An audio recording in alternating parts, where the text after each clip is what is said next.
Welcome to Clean Plates, where every bite tells a story. I'm Brian Romaine, joining you on a culinary journey to understand the whys behind our diets and desires. I'm Brian Romaine, joining you on a culinary journey to understand the whys behind our diets and desires. Joining me today is a good buddy of mine, my buddy Alex Furtak. Alex, how are you doing today? Good, man. It's a pleasure to be here. Thank you so much for having me. No, of course. No, it's my pleasure. I think that this is kind of something that has been in the works for a long time. You know, you and I have both been fans of podcasting and these types of conversations that people have surrounding what we're about to talk about today. And so I think it's really kind of like a homage to all of the podcasts that we've listened to. And honestly, you are kind of the person who started me on podcasts in general, because we'll get into that in a little bit. But yeah, you are definitely the person I give the ode to for starting me on even listening to podcasts. So shout out to you, my friend.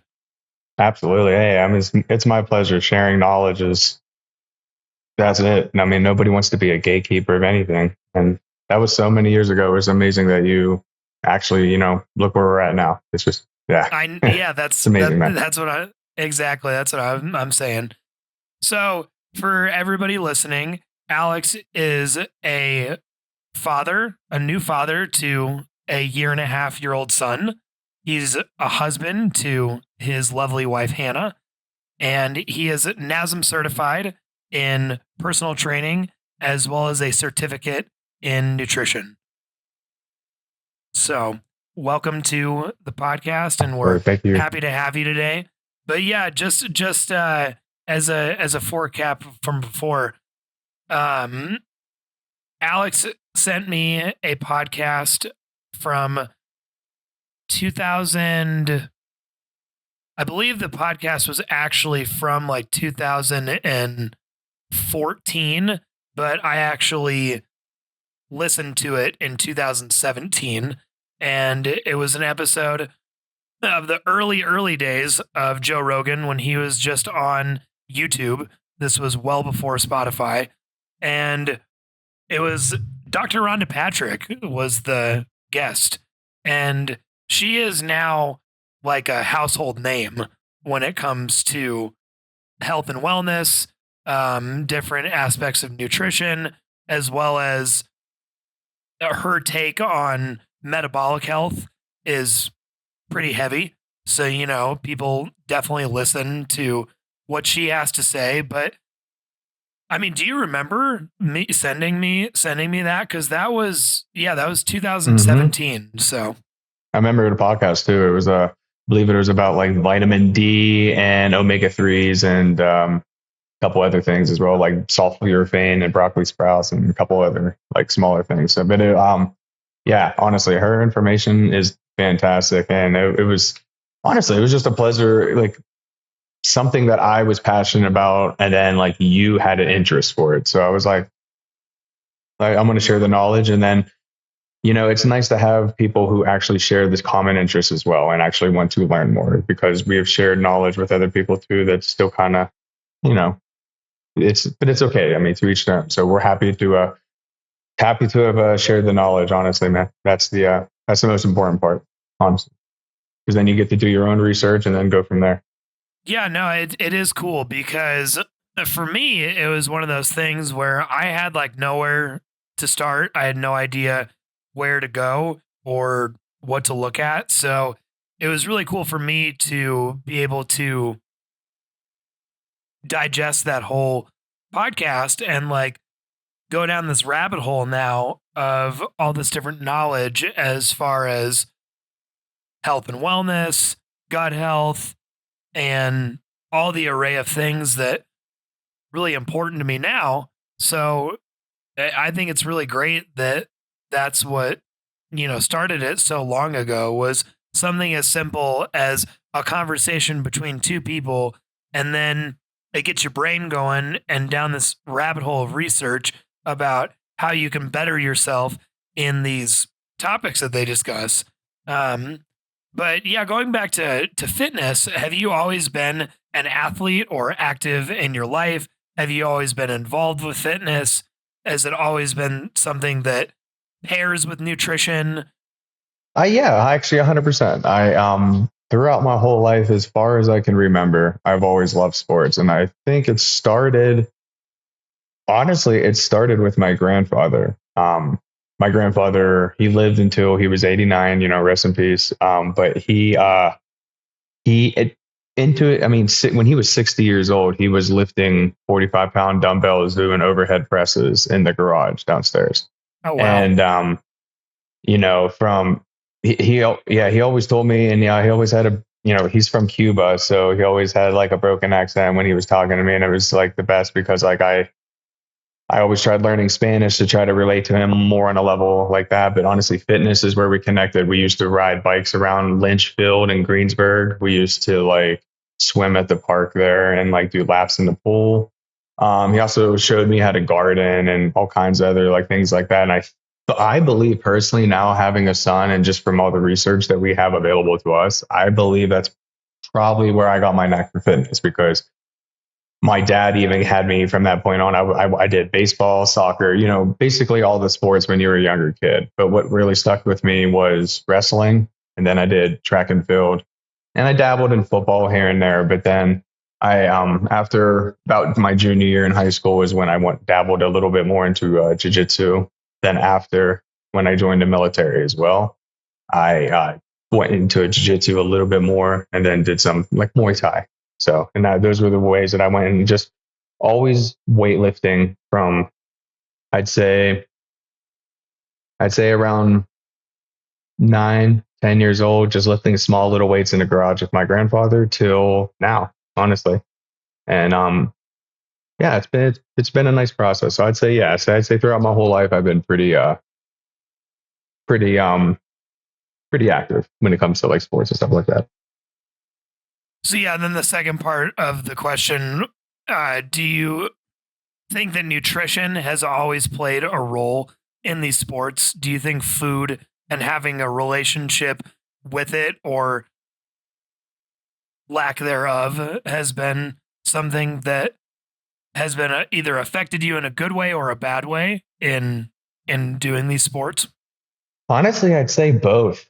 Um, as people who've wrestled before, they know they got to keep their weight in check. And that right there at a young age teaches you, like, I mean, just being honest, you're going to do it one or two ways. You're going to either eat the foods that you still want to eat and then try to like severely cut weight and like make yourself feel like, crap going into your matches and stuff like that, trying to do your weigh in. Or you can be young and take your nutrition seriously, like they teach you. So yeah, that's where I've learned it in sports. So, and honestly, I think it plays a key role because honestly, ever since I was young, I knew how to like pretty much eyeball food to like an extent. Like I always knew kind of to an extent how much 4 ounces of chicken looked like based off of my, hand size when I got to like a teenager and like, portion size I can always kind of calculate. So when you're going out to restaurants, you can kind of like mentally like do it before now where you can just look it all up like that. But, longer story shorter, yeah. I'd say it absolutely plays a crucial role in like sports and stuff like that for sure. Like, and learning that at a young age, I think is crucial because if you don't learn it the proper way, I think you're just going to develop bad habits that are going to be harder to break later in life, honestly, which like, I'm no saint, I'm no perfect. Don't get me wrong. I have my crutches when it comes to food and stuff like that. Like, but for the most part, I try to keep all that in check from just all the knowledge that I've learned growing up and just seeing what the other side of the picture looks like too. Whenever you have people who consume too much and have metabolic diseases and so on and so forth, that may be attributed to the eating habits and the lack of fitness and stuff. So yeah, nutrition definitely plays a good role in probably a key role in sports and fitness, in my opinion. So no, absolutely. So it sounds like that you've been able to maintain a good relationship and a good balance with food itself. I mean, when I met you, you were sourcing your steak, you were growing your own sprouts, and now these days you dabble in growing your own microgreens. I think that's very admirable because you are growing a relationship with your food in the sense where you're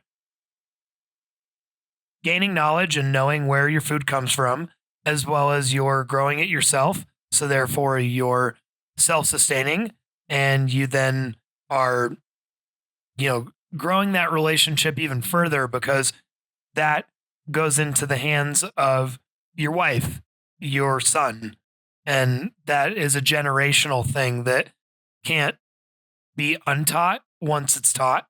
And once you put passion and love into the idea of growing your own food or teaching, others about where your food comes from, I think it's very powerful. So shout out to you, my friend. Thank you, man. I really appreciate that. Seriously. And shout out for you to, I mean, for you for even appreciating it and just being there along the journey as well. And like, I'm just going to be real, just not basically laughing at it. I mean, we've had plenty of people in life that kind of laugh at like, oh, you're doing that, you're doing this. And I mean, it's nice to have people who enjoy this journey and are passionate about this kind of stuff as well. Like growing your own microgreens, sourcing your own meats, it makes a difference. People can taste the difference too. They could feel the difference whenever they're like, working out, having energy. I mean, honestly, I think even with a nice diet like that, with locally sourced food and stuff that you grow yourself, having fermented foods, all kinds of good stuff like that we've always talked about for the past couple of years. Honestly, that helps with your mental health, your physical health, and that's, in my opinion, honestly. So, yeah, it's the least I can do, my man, is share my knowledge, and I'm happy to um, continue to do that as well, just from just research that I do from other people's research. No, absolutely. That's another good point that you just made is fermenting. I remember some of the things that you were fermenting and some of the projects that you had going on with, different kimchis and other, asparagus and other things. I've fermented myself. Asparagus. My favorite thing I did was cherry tomatoes. And then I've done sauerkraut as well. Oh, But yeah, I mean, I think it's just one of those things that I've said this before, but iron sharpens iron when it comes to these like harder tasks as far as going and finding a butcher to get your own meat if you can't be a part of the kill, going and getting locally sourced produce and eggs and milk and if you can, if that's something you want to do, it's not for everybody. And again, just to double down, fermenting your own vegetables or canning your own vegetables or making your own soups. It's just all things that you can do in the preparation of meal prep and trying to take care of yourself for longer days at a time. It's pretty interesting the way that our food system has even got like the direction that it's gone in. Like, how do you feel about where the current food system is at? Would you consider it broken? Would you consider it fully intact? Like, what's your opinion on that? um, honestly, I feel like it's a mix of both, but definitely heavily leaning towards of kind of broken. I mean, this is just my personal opinion. You got just a few things out there, I should say, and people and companies trying to push a certain like. There's too many. It's hard to explain. It's like there's too many people out there that have the answer for basically any confirmation bias anybody else is looking for. So if you have somebody being like, vegan's the best diet, keto's the best diet, um, Mediterranean, paleo. I mean, fill in the blank, right? I'm not hitting on any diet. You know what I mean? I feel like there are a lot of people out there that are demonizing certain foods that have health benefits. You know what I mean? Like, yeah, I mean, there's this whole crazy push for like, having demonizing like oatmeal just because of the carb aspect of it. And I'm just like, I mean, but with the dietary fiber and there's just, I don't know. there's a lot of information just being thrown around out there with that. And also the other side of the nutrition thing is you have companies that are putting like Apple, I think Target's fruit is starting to do that now with like this certain preservative spray that's on top of their apples and a couple things that can make their shelf life last like almost like 2 months. And it's extremely hard to wash off. You got places like, like natural grocers. You got places like Sprouts. You got local farmer market everywhere. That's one of me and my wife Hannah's bread and butter is we love going to all the farmers markets out here and stuff like that. So we always try to support the local people and the local farmers as much as we can because like we know like where it's coming from, and that's where when we met, that's where we started doing that with like our meats. Started doing it with like our cheeses, our dairy, and also started doing it with just our vegetables and our fruits and whatever we could, honestly. No, absolutely. It seems like you are putting into practice supporting the local food chain, the local food system, the as as best as your ability, because I agree with you where we have a mixture of both, where there's only so many options as far as good quality grocery stores that you can count on and rely on to go in there and not have a ton of overly processed food to choose from. It's a lot of whole food. The if it's called Whole Foods, they should sell whole food, right? And so, Yeah. I mean, I think the real problem is that we've still got this mass public to appeal to when it comes to who can make the healthiest mozzarella stick, who can make the healthiest chicken nugget, who can make the healthiest, fudgy bar keto thing. Mm-hmm. Like I see more desserts now and more frozen dinners and more frozen product that is trash produced or sorry, trash overly, highly processed food that looks like food, smells like food, tastes like food, but it's not food. It's just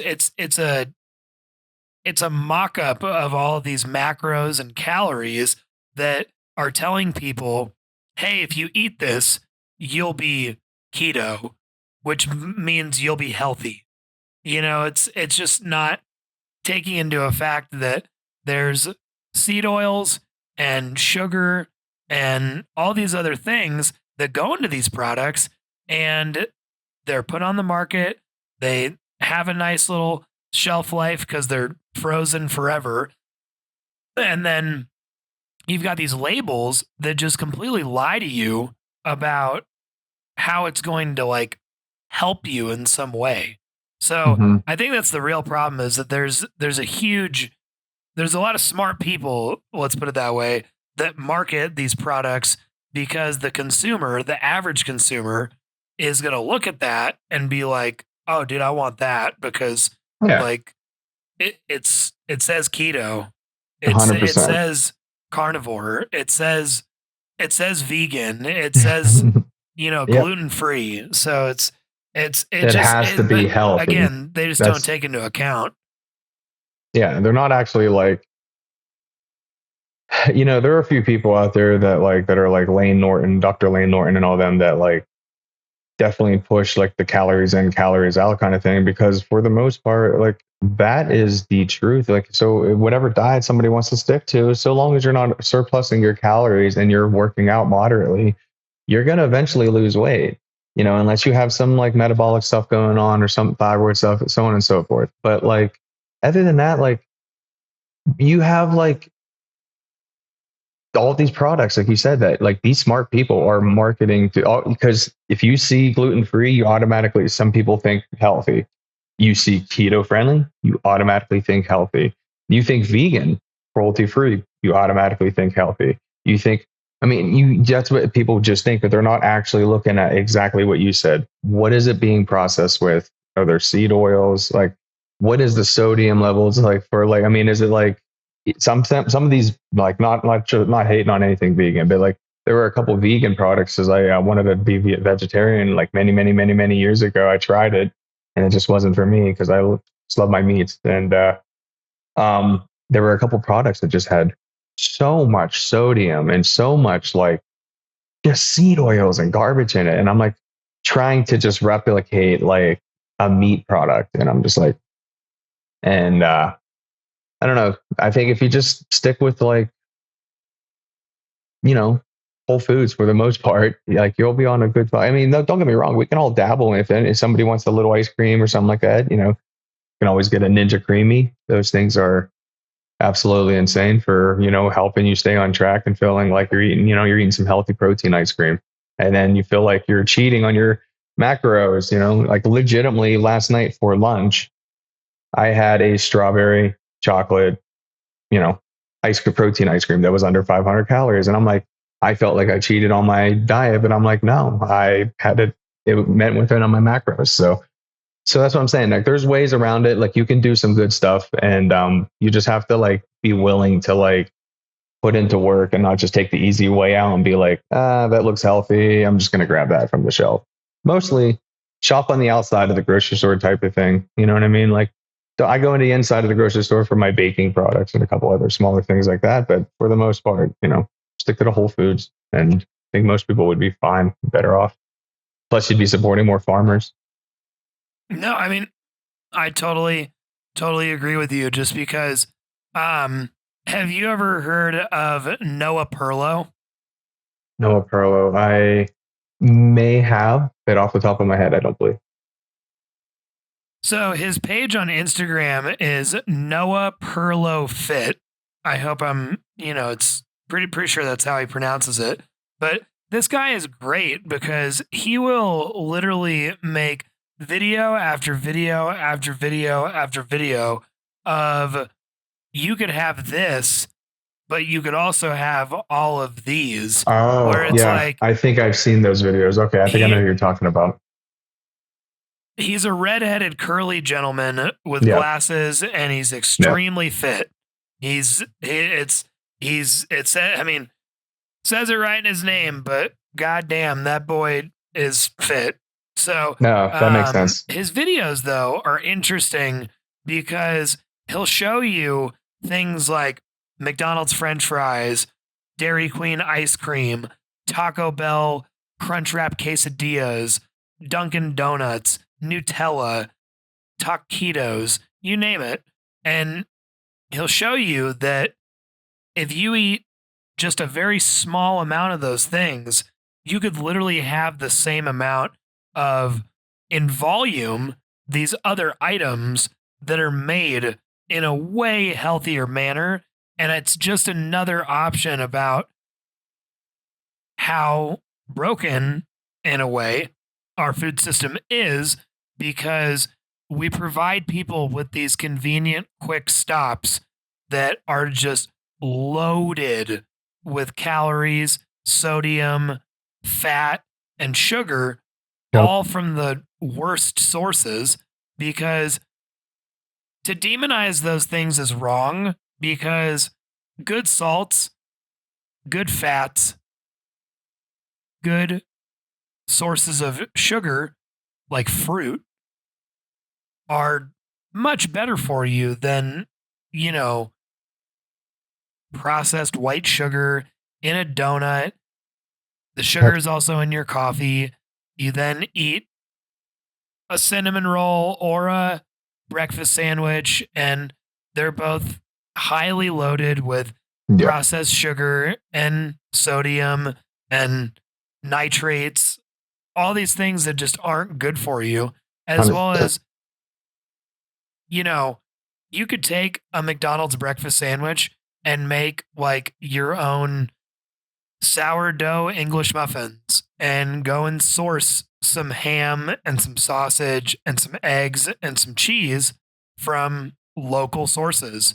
You could get raw cheese. You could get good Berkshire bacon. You could get local Berkshire sausage. You could, you know, do all these things But the world has made it so convenient for everyone just to have these pit stops every day where I'll go to McDonald's, then I'll go to Starbucks, and then for lunch, I'll go to, Pizza Hut because they have a lunch special. And then on the way back, I'm going to get some snacks at 7-Eleven.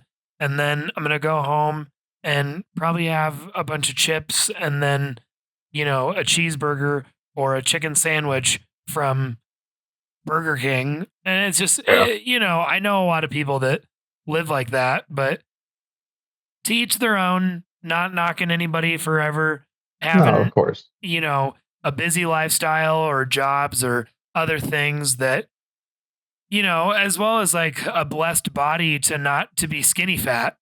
It's one of those things where it's like, I think there's a huge,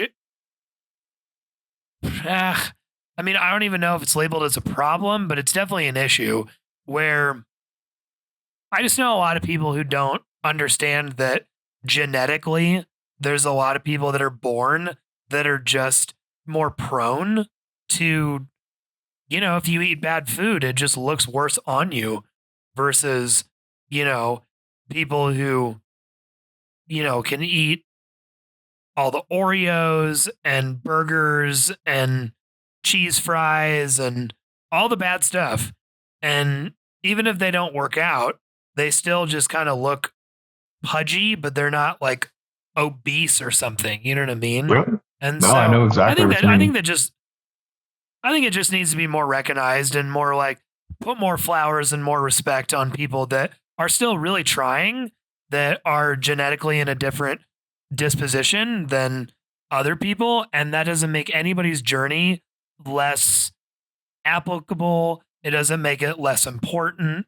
It honestly inspires me when I Mhm. see people who have quote unquote gotten out of shape in whatever fashion. Like even somebody like myself who 8 months ago, I started working out again after, I did it for like a year and a half period and then stopped for a few months and, kind of went off the ways and did more easy workouts and not anything like a program, and then got actually back on a program, about 8 months ago.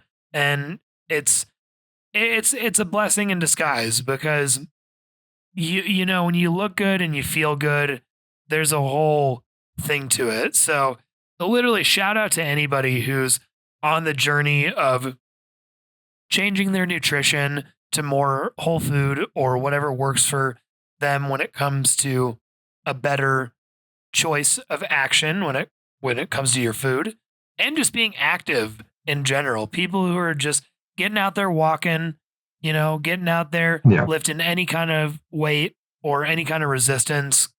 Shout out to those people.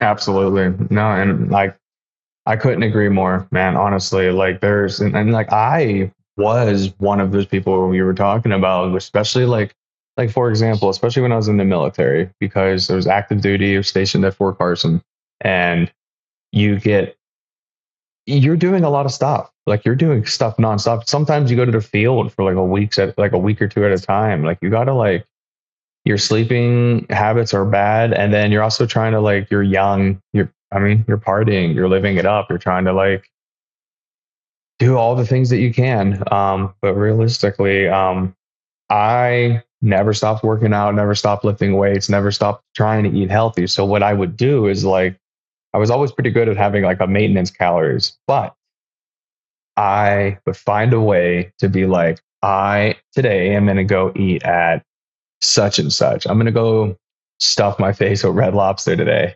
And then I'm going to make the rest of my day's calories fit that. So maybe it's just drinking whey protein shakes or something. And then on top of that, at night, I wasn't contributing the fact that like I'd go out for drinks with my buddies and then I wouldn't be counting those calories. So I'd be gaining weight, but then also like not the good kind, like not the good kind that I'm putting on muscle with, the good kind I'm putting on like basically a championship belt with. And it was horrible. And I realized that like if I'm going to just be, I'm not going to say lazy because I know how it is with some people, but I'm going to say not as disciplined. I'm not going to be like rude about it, but I'm going to say not as disciplined as I was. I realized that if I was just a little more disciplined, I could have took the time to go to the barracks and make something. So shout out to my one roommate, who I was with in, Fort Carson, that like we got like a little George Foreman grill, because you don't really get anything in the barracks. You get a microwave. That's it. So, and this was before air fryers, unfortunately. But longer story short, yeah. And longer story shorter, yeah. So we would cook up some steaks, and we'd get some broccoli and all kinds of stuff. We'd make good meals, and then we'd force ourselves to just eat at the chow halls and get healthy options there instead of going out. Because honestly, when you're a young kid who's free to do whatever he wants, and you have money to go do it, and you're vehicle, and you're in a different state, you know what I mean? You're just with friends. You're not with family anymore. You're active duty. It's hard to not want to follow the crowd and just like want to go eat unhealthy all the time, just drink and party. And honestly, shortly after the military is actually when I stopped all that kind of stuff. But realistically, in the military, it was hard that I only had two real friends who like to do other things besides eating those trash foods that are at like every other corner that you see. And no matter where you go, like we've both traveled everywhere, like from Florida to California to up north to down Texas, everywhere. You know what I mean? Like, and I was even victim to it too in Texas. One of my favorites was Whataburger. There's honey chicken biscuits, like, and then you realize that each one's like almost 1,200, 1,300 calories, and they're only like this big. And you're like, what? Like, you're like, I had 3. This podcast is brought to you by Evo Hemp. Calling all health enthusiasts, are you looking for a natural way to boost your wellness routine? Meet Evo Hemp, the game changer in the world of health and nutrition. Evo Hemp brings you a range of delicious hemp-based products that are as nutritious as they are tasty. From protein bars and snacks to hemp hearts and oils, they have everything you need to nourish your body and support your active lifestyle. Why hemp, you ask? Hemp is a powerhouse of nutrition packed with essential fatty acids, protein, and fiber. It's the perfect addition to your diet, whether you're a fitness fanatic, a busy professional, or just someone who wants to eat better. And there's something special about Evo Hemp. They partner directly with American farmers, ensuring that their products are sustainably grown and of the highest quality.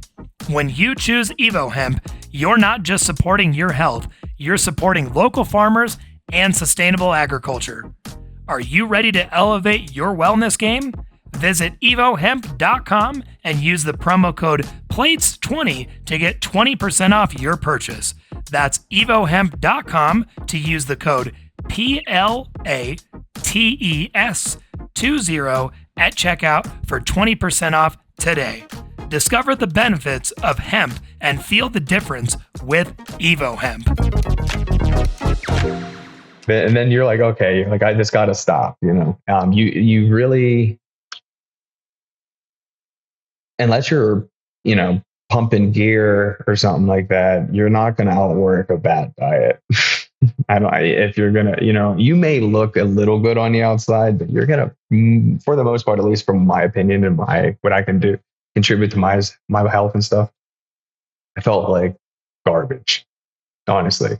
And then you met me at a good time, because that's when, a little shortly before that, is when I slowly started getting more into like, researching like this about food, this, that, like locally sourced stuff here in Colorado. Like, this isn't where I grew up, where we didn't have too much of this kind of stuff. So this is amazing. We live in Colorado. We have a beautiful variety of farmers markets that now where I live in downtown here, we literally have a farmers market that's just 2 streets down. That's going to be starting in a couple of weeks. The fact that I can walk there with my son and wife and just go get fresh produce and stuff it blows my mind. That's the kind of stuff that I like supporting and stuff like that. And then when you get outside of certain places, and then every other corner is either Starbucks or McDonald's or, and I'm not hating on them. I get it. People have busy lifestyles too, or they're on the go all the time. So it's just easier to just stop at a place like that and get a McGriddle and a coffee. You know what I mean? Maybe a donut or like you were saying. But like honestly, in the long run, I don't know who said the quote, but I'm probably butchering it too the way the way I'm going to remember it. But realistically, it was something like if you're not like if you think eating healthy is expensive, wait till the medical bills come in later in life, from you just basically eating like garbage all the time. You know what I mean? Like just if you think eating healthy is expensive, just wait till like the unhealthy medical bills and stuff come in from the side effects of not eating healthy. I forget how that goes, but like it was something like along these lines. But yeah, honestly, if you just take a little more time out of your day, everybody has 24 hours in a day, and I know everybody has completely different lifestyles in those 24 hours. But honestly, if you're just willing to sacrifice a little bit of something to like get a little bit more out of your nutrition, your diet, your working out. I mean, I hear it all the time too. People are like, I don't have time to work out. I'm like, yes, you do. Like I've seen those same people sit on their phone and scroll for like 40 minutes. You know what I mean? You're like, I could have been doing it there. Like there's a lot of like, I mean, like you have time, you just got to make it. And if you're willing to do it, like I'm not like trying to be like David Goggins or anything like that, but realistically, like, like some people should follow people like Jocko Willink and David Goggins and all them and just, I mean, you don't have to get up at 3 a.m. to go run like 5 miles, but if that's, something that motivates you, do it. Because honestly, that kind of stuff motivates me. It always kind of, I don't get up that early to do it, but it definitely motivates me when I wake up to like a Jocko Willink post being like, are you going to get it this morning? And you're just like, yeah, I am. And like, honestly, I think more people would be better off if they lived in that lifestyle because honestly, I think Joe Rogan said it like if you just start off doing the morning or you just go throughout your day doing something hard like that, pushing yourself through a hard workout or an ice bath or some sauna or whatever, then all the other little troubles that come at you throughout the day aren't as hard. They're aren't as difficult. They seem minuscule comparatively to kind of like the suffering you just put yourself through earlier, So I don't know. People should just learn to, I mean, there's a lot of research at our hands right now.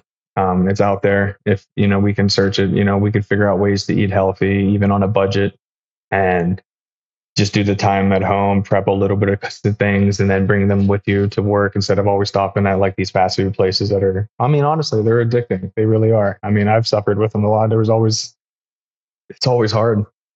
Even when they put an In-N-Out in Colorado, I was like, why? Now I'm gonna have to go, and then like I've went a couple times and it's just like, dang, it's good, but you like, yeah, you get into this pattern. You're like, I don't want to keep going down this lifestyle. It's easier to just, like I said, farmers market. I mean, even just go to the regular grocery stores. I mean, you can just go get any produce and stuff. Not that hard. And people make it a little bit more difficult. And then all these marketing advertisements for all these new desserts, new processed foods, new all kinds of stuff. It makes it hard for people to be like, I mean, nobody's sitting there like being like, look at these tomatoes, they're sitting there being like, like, look at this ice cream thing or like, look at this blah, blah, blah. Taco Bell has a 17-layer burrito now. You're like, holy cow, I need to try that. Right. You're like, so yeah, honestly, I think if they just put in the time and effort, they could do it.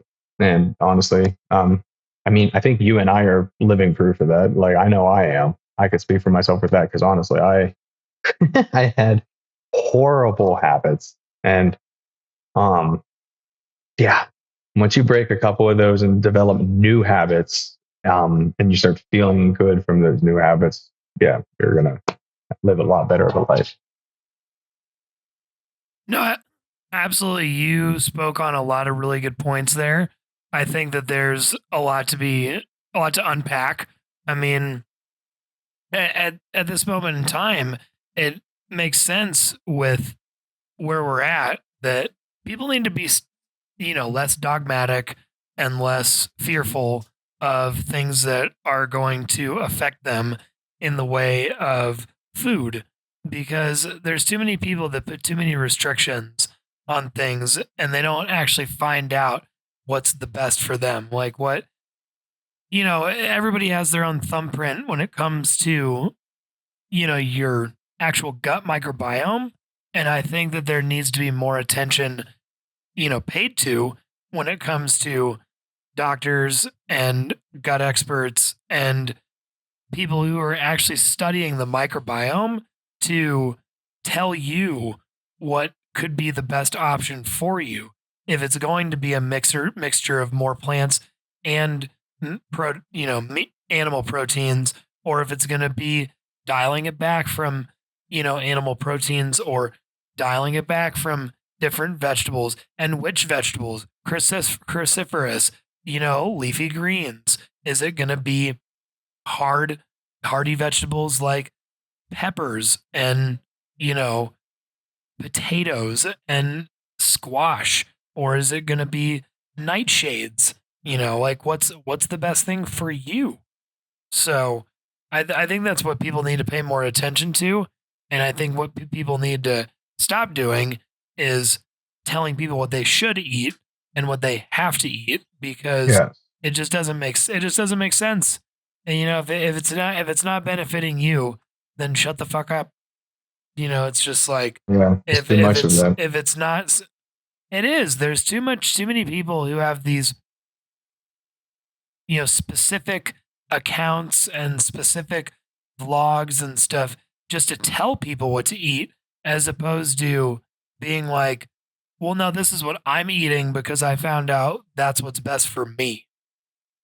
So That's absolutely, and that's the best way to put it right there. Is like just sharing what works good for you and just sharing the knowledge like that. That's great, but like sitting there or coming in like having a catchy video where you like slide in a video and being like, "Did you eat rice today?" You know what I mean? Like you're probably gonna die. You're like, here are 3 facts you need to know about rice, and you're like, what? Like why are people like why it's, and they get these hooks and they get people in that aren't, I don't know what the word is for it, but I've learned in other aspects in life that there are a lot of people that can't see through certain things, if that makes sense. And like, and it definitely pertains to the fitness and nutrition industry and food industry a lot. Like if you, like how when you do just a slight bit of research into just a little bit of these companies and a little bit of these marketing schemes and so on and so forth, when it comes to pushing this kind of stuff, you realize that like when you see it, you can kind of see through it and see what they're doing, but most people don't, unfortunately. And I think they can. It's just that, like, honestly, it's just something that needs to be addressed. Like, it just needs to be, this kind of information, it needs to be more available than people just trying to get viral and I throw out a clickbait thing with like, hey, this food is demonized. Don't eat this kind of thing. If you eat this, that's why I'm happy there are more accounts and more people in the woodworks coming out and getting more popular that are, sticking up for that kind of stuff, which is what they need to do. Like, and honestly, like if we're all trying to do our best. Realistically, that's all we're trying to do. We're all trying to do our best. I completely understand. None of us are perfect. I surely am not, and we'll all go have a cheat meal here and there, we all do it, right? But we all need to be a little bit more accountable for ourselves and stop blaming the carbs for making me fat. Stop blaming this for making me have that. So and realize that like if you just look at nutrition as a whole and realize that it's an energy balance, and if you're not exceeding a certain amount of energy throughout the day and you're eating too much energy throughout the day, you're not going to like burn as much calorie. You're not going to be losing weight. And honestly, pick whatever diet you want to do, my opinion is, what the best diet is?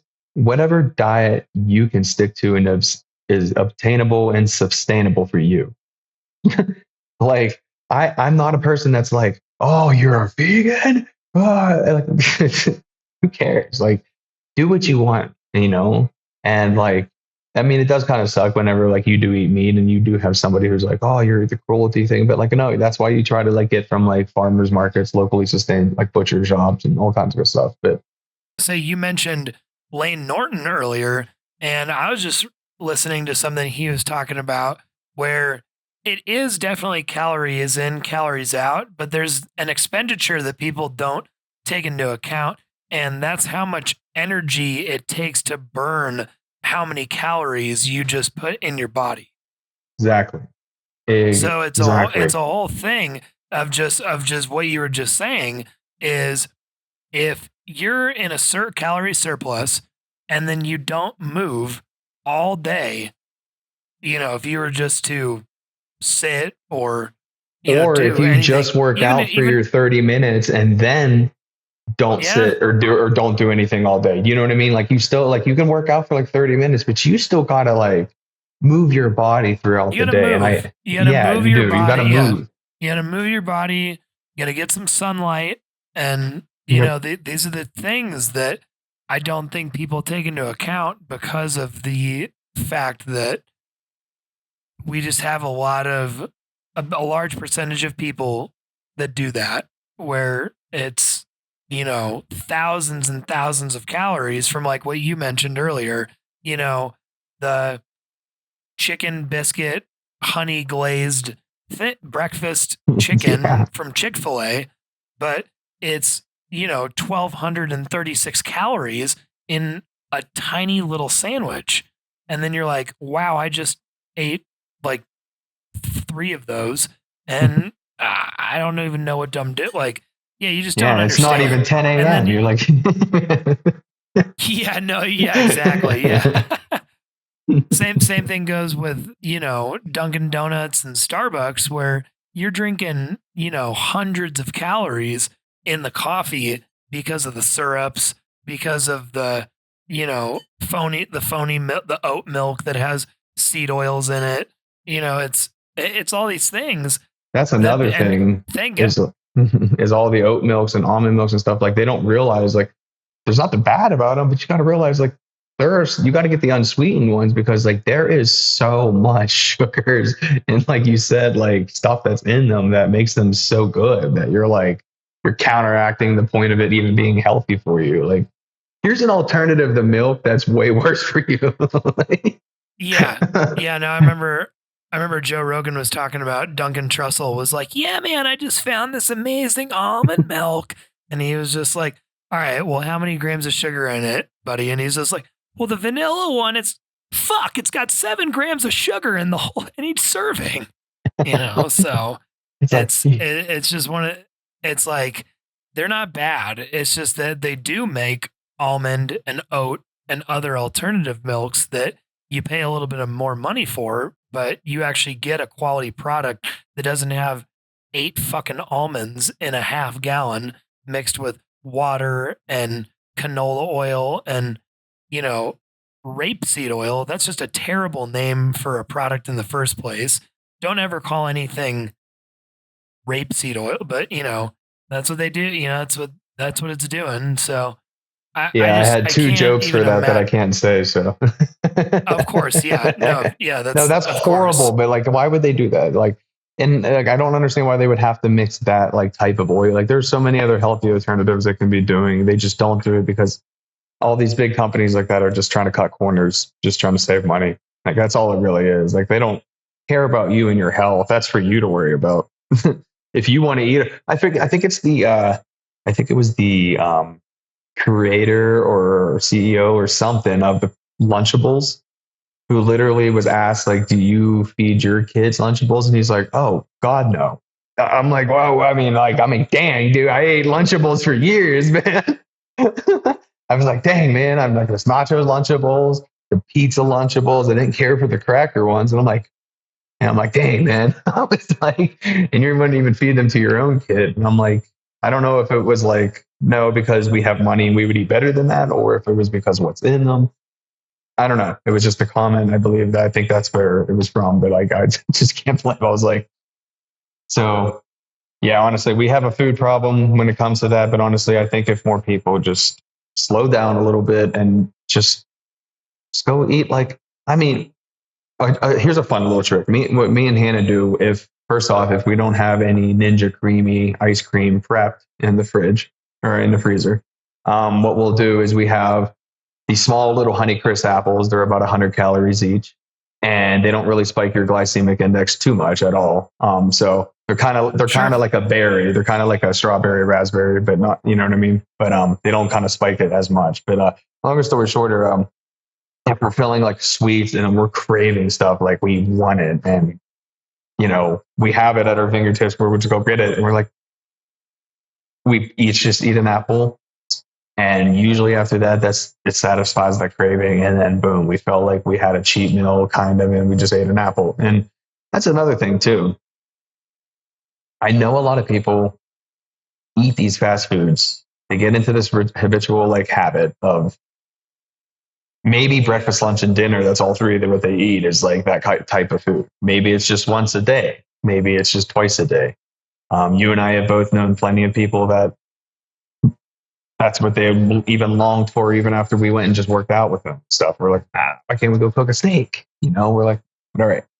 But longer story Right. shorter, you know what I mean? Or something like whatever, but like, at least go somewhere nicer with better options. But, longer story shorter, I know people get into this habit of eating foods like this. They're very palatable and calorie dense. They eat a lot of it, and they get their new maintenance calorie up pretty high to the point where like now this is the new level of their maintenance. Say their maintenance calories like 3,300, 3,400, 3,500 now. They don't realize that they're just always in a surplus, but they're so used to eating that many calories because they go and eat Taco Bell for lunch and then Five Guys for dinner. And I mean, don't get me wrong, Five Guys can be good, but that bag of fries, like it's hard to like not just, but like, longer story shorter, these really hyper palatable foods like that, I understand. That was the hardest part for me of breaking the habit, was being like, I got to trade. I'm just going to be real. For me, this sounds weird, but for me, it was crunchy, crispy, like that kind of stuff. You know what I mean? Like I love like popcorn shrimp, and like I love coconut shrimp, and like, Right. popcorn chicken, like that kind of stuff, crunchy fries. Like I don't know why, the saltiness, I like that kind of stuff. So for me, when I was always like eating out, that's what was the hardest, to be like, no, I should try to eat this instead. But now that we have like all this new technology with air fryers and all kinds of fun stuff, and just new recipes people are coming out with left and right, it's easier to kind of stick with. If you want something a little naughty, maybe try to make a healthy alternative of that at the house. That's what my wife and I try to do.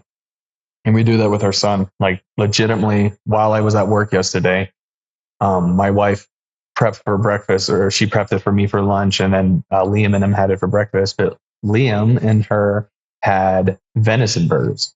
They had some deer meat burgers. And I mean, he loves Yum. it. Like he loves it. He had it on a tiny little brioche slider. I mean, he ate it up, and it's nice because he's not even two, and he's eating like an entire slider burger to himself. He's getting the healthy proteins, healthy fats, and it's nice because we feel like we're eating out. I had cheese on mine. It feels like we're eating something, being spoiled, but really we just had some good quality meats, locally sourced. It was great.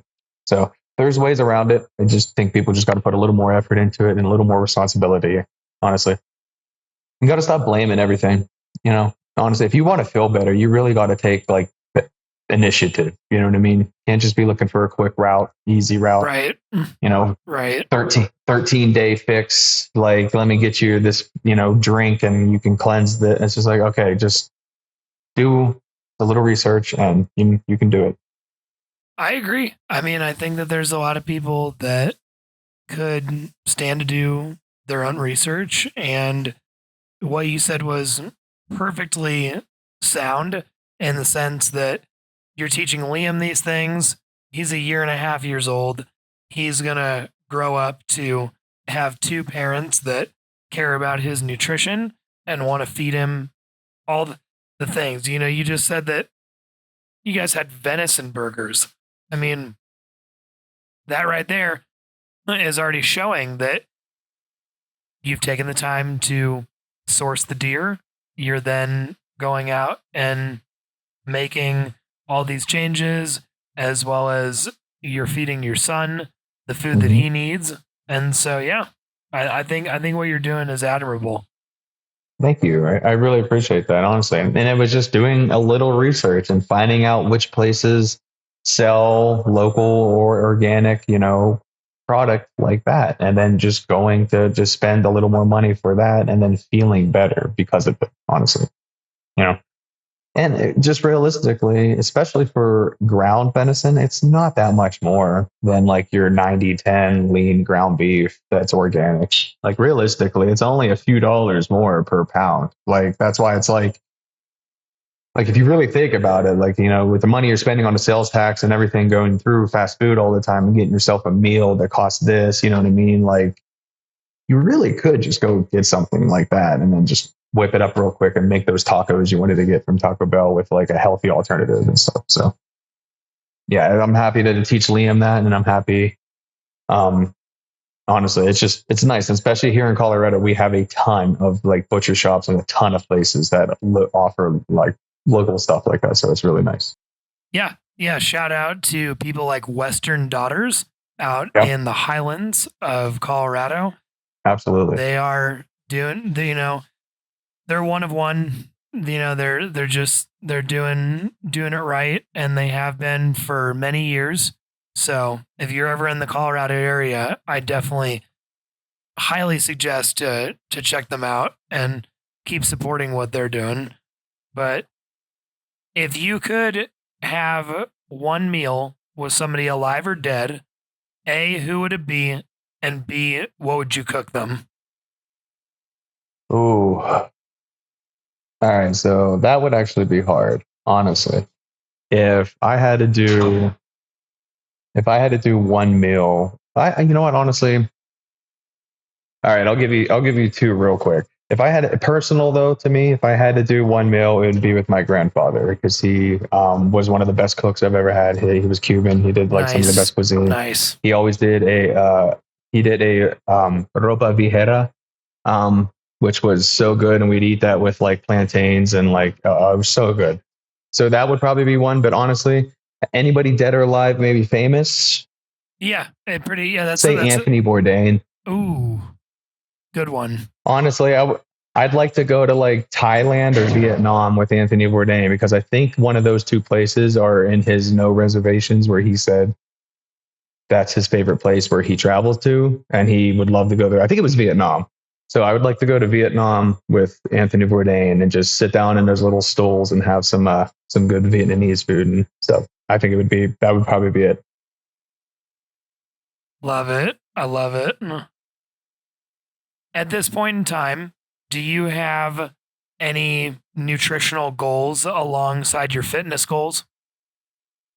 Yeah, personally. So I'd say my personal nutrition goals, what my fitness goals are, basically after having a son, or actually leading up to having a son, then having a son, I gained a little weight, and I obviously think it was because of the sleep deprivation after having a child. And anybody who has a child, they understand. Like, I really tried to keep onto my diet, but sometimes we would cheat on our diet, and the lack of sleep as I got older, with not being so adherent to my diet, really put on like an extra 10, 15 pounds that I didn't like. Like, don't get me wrong. I'm sure I used some of that calorie surplus to gain some of the muscle that I've gotten and strength that I've gotten. But I wanted to lose like the waist, the love handles, and so on and so forth. And, I felt that I had visceral fat. I just felt lethargic.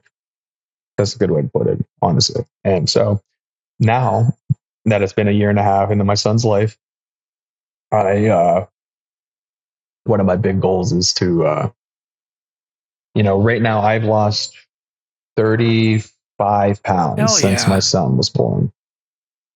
So I went basically, I weigh 185 to 190. I fluctuate. I only say 185 to 190. I say a 5 pound differential because like throughout the month it goes to, 187, 188, Right, 184, right, right, right. 185, 187. Like it just Sure. fluctuates. So I just try to give an average, but that's a good weight for me. I'm trying to get down to like maybe the 175, 180. Sure. But I'm doing it in such a slow process that I found my maintenance calories and I'm trying to slowly just go down from it and then just basically lose the fat and stuff that way. And instead of just doing like a really fast mini cut. But it's so far it's working out pretty good. I'm back into the 1,000 club again with my strength. With my deadlift this past weekend, I got 525. So now I'm good with my knee that I've injured before. So it's like nice to be back into my strength category. So it's nice to be at like 185 body weight, but still being able to lift heavy. So to answer your question in full, my goals totally are I'm 32 years old. I'm a combat veteran.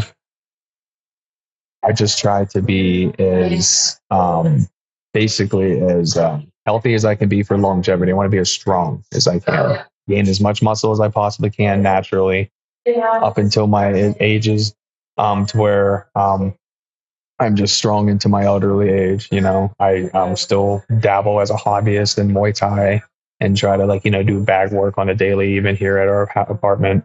And with my strength goals, I just try to be as strong as I possibly can, as functional as I can, keep my cardio up as well. And my nutrition goals with that are basically, just staying adherent to my diet and just keeping to now I think people should really do, there's an equation online where you can figure out what your maintenance calorie is based off, if you're being honest, what your fitness level is. And if you just record what you honestly eat for a whole week, don't cheat. I mean, you eat a whole sleeve of Oreos, mark it down. Seriously, don't feel bad about it. Mark it down. Don't change it. And then realize that this is how many calories you eat. Do the equation to find out for your body type, what you do, your activity level, what your calories should be. Drop your calories to that, and you'll start losing weight. And that's honestly what I did. I was just eating too much of a calorie surplus when my child was young and I wasn't sleeping good. So once I got that in check, it's been smooth sailing ever since. And now it's just been happier. I've been I'm stronger now at 185 than I was being lethargic at like 225. And honestly, I feel so much better about it. My body feels better, my cardio, everything. My knees feel better when I run, everything. Just life feels good. When I kick the bag and do some bag work and stuff, everything. No, I can feel it. It feels good. Absolutely. So, yeah, no, and it sounds like you're going to continue to teach these things to Liam as far as nutrition and fitness. So that's a really, really good, solid foundation that you got there, man. Thank you. Yeah, and absolutely. Liam, he comes to the gym with us all the time. Like, he likes to come down and just, he just watches us, honestly. And I think that's a key, because honestly, I didn't get into it as young as we're getting him into it. And realistically, it's nice that, I don't know, Hannah and I had a big talk. We want to break some generational curses and cycles that we've had in both sides of families. So we're trying to initiate and implicate new roles and new lifestyles. And honestly, we're just doing it by leading by example. So you're absolutely right. He comes with us to the gym all the time. We go to the outdoor gyms and public stuff all the time. So he sees us working out. He does it too. He likes to play on the monkey bars kind of thing. And he can't hold himself up completely yet, but he likes us to prop him up and do it. He loves it. We're leading by example. So we can already tell that it's going to be an environment where he's comfortable in. He's not intimidated. And that's what we want for him. And as soon as we can, honestly, one of the things we read from this, I believe it was a Russian, I think it was a Russian fitness coach or doctor or something. I forget his name. I'll have to send it to you. I have it saved. But something we read a while ago is one of the best things you can do for your children at a young age is get them into gymnastics so they can develop a sense of core strength and balance with their own body weight. And that way, when they get a little bit older, when they want to choose a different sport, if they want to play soccer, if they want to play baseball, football, whatever they want to do.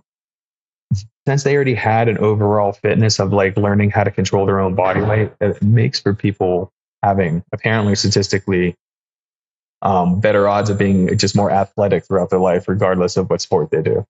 And I thought that was interesting. So we're just going to, see where it leads us and, see where, what he wants to do as Liam gets older. So yeah, we're definitely trying to implicate some fitness and just nutrition goals into his life. And so far it's been, knock on wood. He's still young, but so far it's been working out pretty good. especially, eating some of the healthy ice creams. You know what I mean? That helps because if he wants a little sweet and we can give him a bite of that and he's like, fine. And we don't have to worry about him getting like all this processed sugar and stuff like that. Oh yeah, no, I mean I love making like burgers with animal fat, like beef tallow, and burgers cooked in beef tallow, and I love making steaks in tallow, and I love making creamy recipes that are chock full of protein and less calories and less sugar, and just feels good. Feels good to enjoy the things you still like, but in a healthier form or in a different manner. But Alex, I wanted to thank you so much for you joining me today and taking the time out of your day to talk to me with this audience about, yourself and food and your relationship with it. So I'm going to take us out, but thank you so much for joining me today, man. I really, really appreciate it. Absolutely, man. I really do appreciate you for even having me on, honestly. Man, friend to friend, brother to brother, I'm proud of you. This is amazing, honestly, and I'm thankful. So, and if anybody else would like to follow me, I am at fitfather_AF, and absolutely, man, it was a pleasure. We'll have to do it again. Absolutely, we'll have to get a workout in soon too. We definitely will. We'll have to get a workout in soon. We'll get another podcast in soon. Things are only going up from here. I can tell you that right now. Absolutely, man. 100%, man. Thank you for having me on your podcast, and I really do appreciate it. Honestly, nothing but up from here, man. Thank you for joining me today on our flavorful journey here at Clean Plates. If you enjoyed our exploration into the world of food and the stories behind our eating habits, be sure to subscribe where you get your podcasts. And don't forget to share your own food stories on my personal page at Brian Waterleaf or the Clean Plates podcast page on Instagram. And remember, every plate has a story, and we are here to discover them together. So stay curious, keep exploring, and continue to nurture your relationship with food. I'm Brian Romaine, and until next time, keep your plates clean and your hearts full.